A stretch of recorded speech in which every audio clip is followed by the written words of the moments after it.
నమస్తే అండి, నేను రావణ్ మాట్లాడుతున్నాను. ఇప్పుడే 4వ బెయిల్ వచ్చింది. ఈ 4వ బెయిల్ వచ్చిన తర్వాత మళ్ళీ 5వ అరెస్ట్ టోల్ గేట్ దగ్గర పట్టుకొని ఇప్పుడు మళ్ళీ నక్కపల్లి తీసుకెళ్తున్నారు. వేంపాడు టోల్ గేట్ దగ్గర. ఒక విషయం గుర్తుపెట్టుకోవాలని ప్రభుత్వానికి చెప్తున్నా. ఈరోజు మీరు నా గొంతు నొక్కే ప్రయత్నం చేస్తున్నారు, కానీ మీకు అర్థం కావాల్సింది ఏంటంటే, మీరు చంపితే నేను ఒక్కడనే చచ్చిపోతా. ప్రశ్నించే వాళ్ళు ఎవరో చావరు. మీరు రావణ గాడిని మాత్రమే చంపగలరు, ప్రశ్నను చంపలేరు. గుర్తుపెట్టుకోండి. రెండో విషయం, ఇంత భయపడుతున్నారా? మీకు అర్థమవుతుందా? ఒక 500 మంది పోలీస్ ఫోర్స్ ప్రతిరోజు నా కోసం ప్రజా సమస్యలు, పబ్లిక్ అన్ని వదిలేసి నా కోసం వాళ్ళు అహర్నిశలు తిండి తిప్పలో లేకుండా తిరుగుతున్నారు. ఎస్పీ క్యాడర్ దగ్గర నుంచి కానిస్టేబుల్ క్యాడర్ దాకా ప్రతి ఒక్కరు నాకు సెక్యూరిటీ ఇచ్చుకుంటూ తిరుగుతున్నారు. ఇదా ఆంధ్రప్రదేశ్ ప్రభుత్వం చేసేది? సిగ్గనిపించట్లేదా మీకు? అంటే ఇక ప్రజా సమస్యలు ఏం లేవా? నేను రేపులు చేశానా? దొమ్మిలు చేశానా? దౌర్జన్యాలు చేశానా?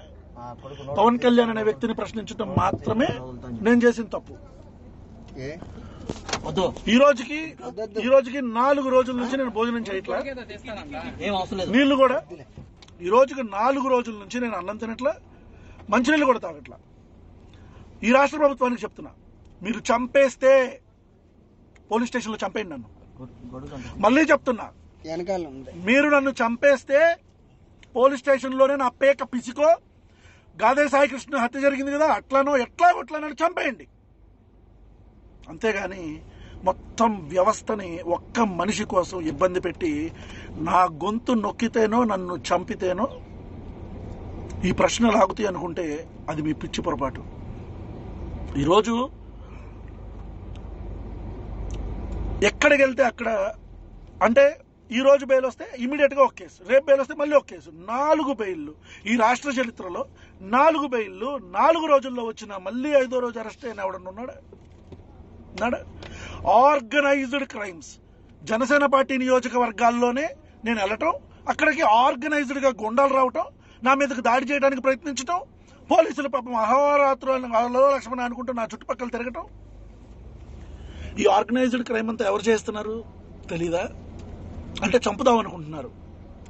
దానికి ఇంత మరమ్మతులు ఇవన్నీ ఎందుకంటున్నా? డైరెక్ట్ గా తీసుకెళ్లి చంపేచ్చు కదా పోలీస్ స్టేషన్ లో. No, I'm asking you, Chandrababu Naidu garu, Nara Lokesh గారు, ఆంధ్రప్రదేశ్ ఉప ముఖ్యమంత్రి, నా అభిమాన నటుడైన శ్రీ పవన్ కళ్యాణ్ గారు, డైరెక్ట్ గా పోలీస్ స్టేషన్ లో చంపేయచ్చు కదా. చంపేయండి. లేదా ఈ ఆమరణ నిరాహార దీక్ష నేనే కంటిన్యూ చేసి నేనే చచ్చిపోతా. మళ్ళీ చెప్తున్నా, నన్ను పోలీస్ స్టేషన్లోనే చంపండి, లేదా నా అంతటా నేనే ఆమరణ నిరాహార దీక్ష చేసి చచ్చిపోతా. గుర్తుపెట్టుకోండి, as a law abiding citizen I have all the rights to protest. నేను నిరాహార దీక్ష చేసే హక్కు నాకుంది. ఈరోజు నాన్ బెయిలబుల్ సెక్షన్ అన్నింటిలో కూడా నన్ను జైల్లో పెట్టి ఏం సాధిద్దాం అనుకుంటున్నారు మీరు? బెయిలబుల్ సెక్షన్స్ అన్ని. సుగాలి ప్రీతి పాపను చంపితే